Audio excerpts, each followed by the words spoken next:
So I said to you yesterday, I said, I'm predicting it'll become one of the biggest stories in America. Yeah, it didn't. And now I think I understand why. You always have to follow the money. Again, the Washington Post, in a shocking act of journalism, it does happen once in a while. It's like Haley's Comet. What is Haley's Comet? Every 72 years? Once every 72 years, Haley's Washington Post comes around and does an actual piece of journalism, always stunning. And they talk about, quote, how Washington power brokers gained from NSO's spyware ambitions.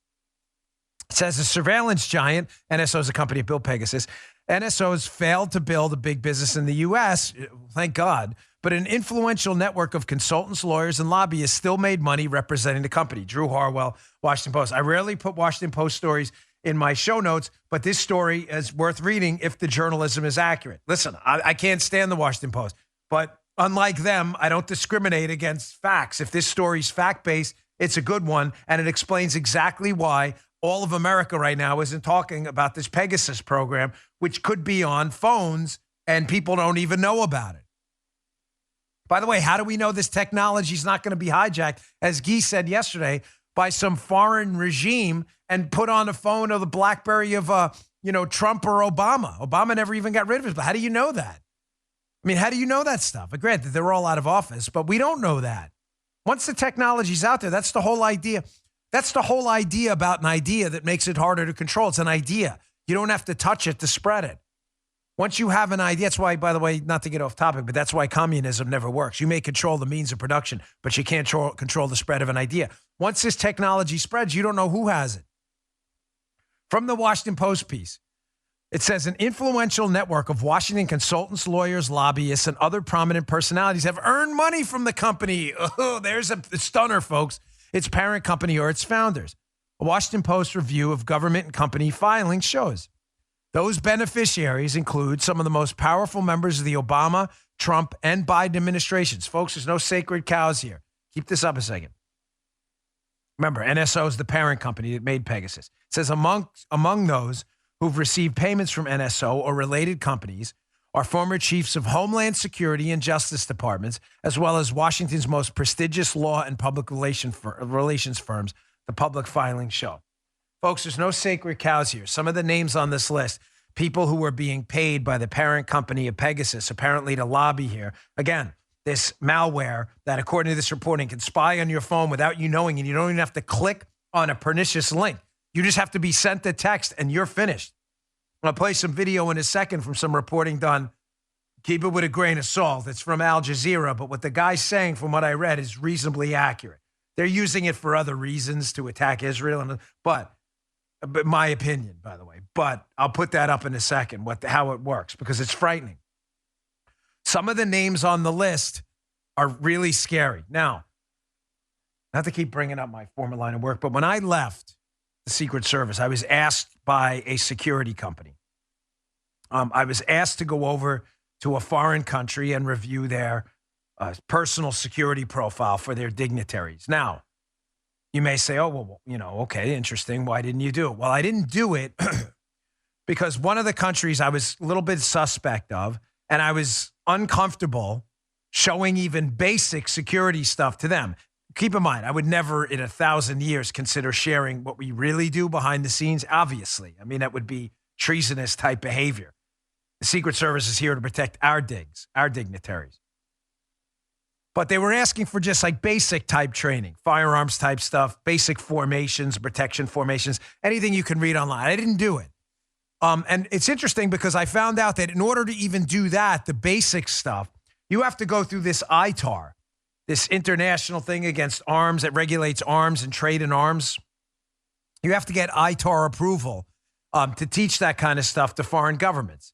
It's considered a sensitive technology. I mean, is ITAR involved in this? I mean, you're policing basic Secret Service. No, we weren't even. They were like basic protection formations. And you're not even allowing like guys to go over to a foreign country and whatever, teach the French about basic security techniques. Are we policing this thing?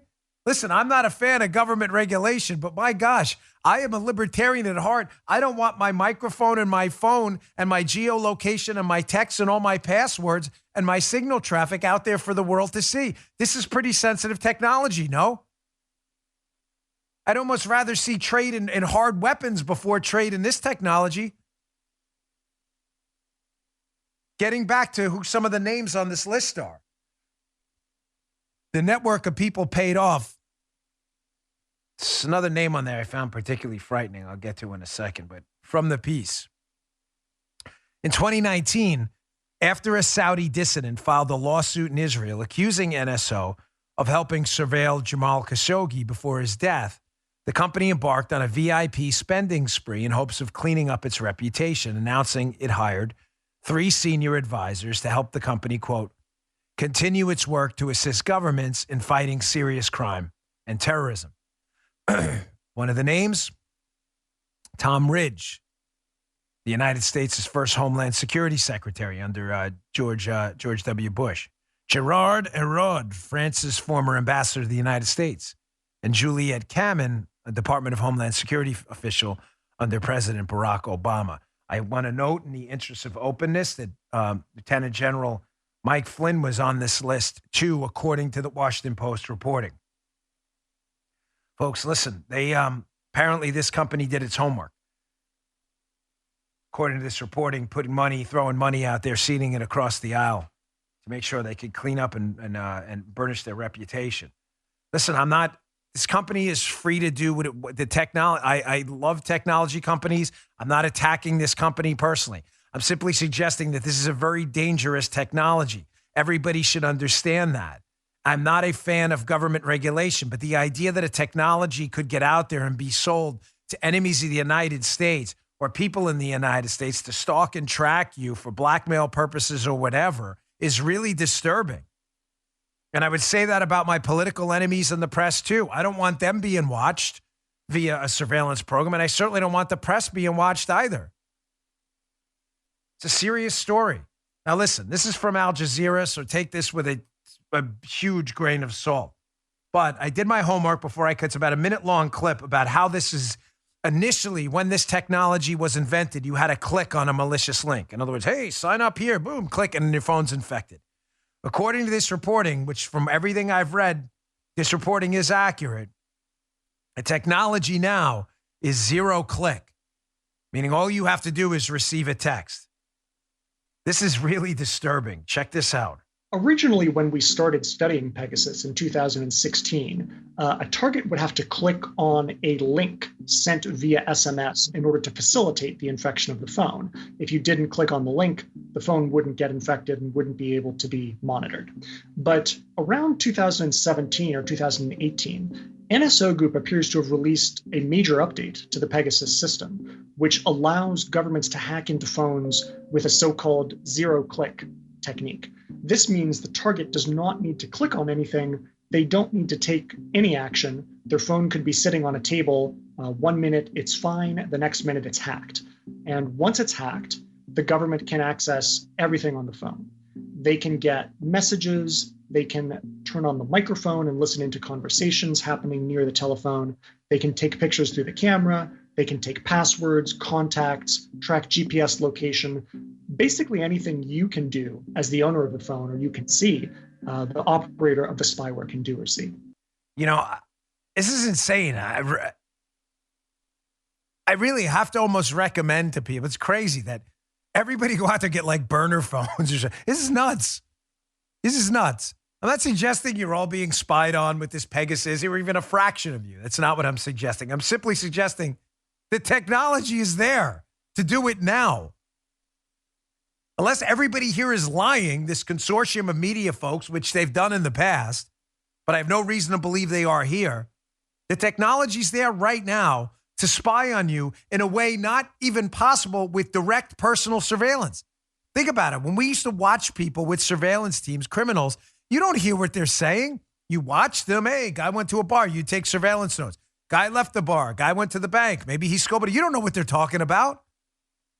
This is even worse. You got their geolocation on the phone, which you can triangulate on towers. You've got their conversations because you activate the microphone. You've got their writings when they're writing an email and sending to people. And then you have all their passwords. This is a dangerous new world we live in, folks. Very dangerous. And as I've warned repeatedly and will warn you again today and tomorrow and probably next week too, the most dangerous threat to freedom right now in this country and elsewhere is the big tech government symbiote. And I'll throw in the lobbyist and influencer symbiote as well, protecting these big tech companies as they buy off government officials. We're in a really dangerous spot.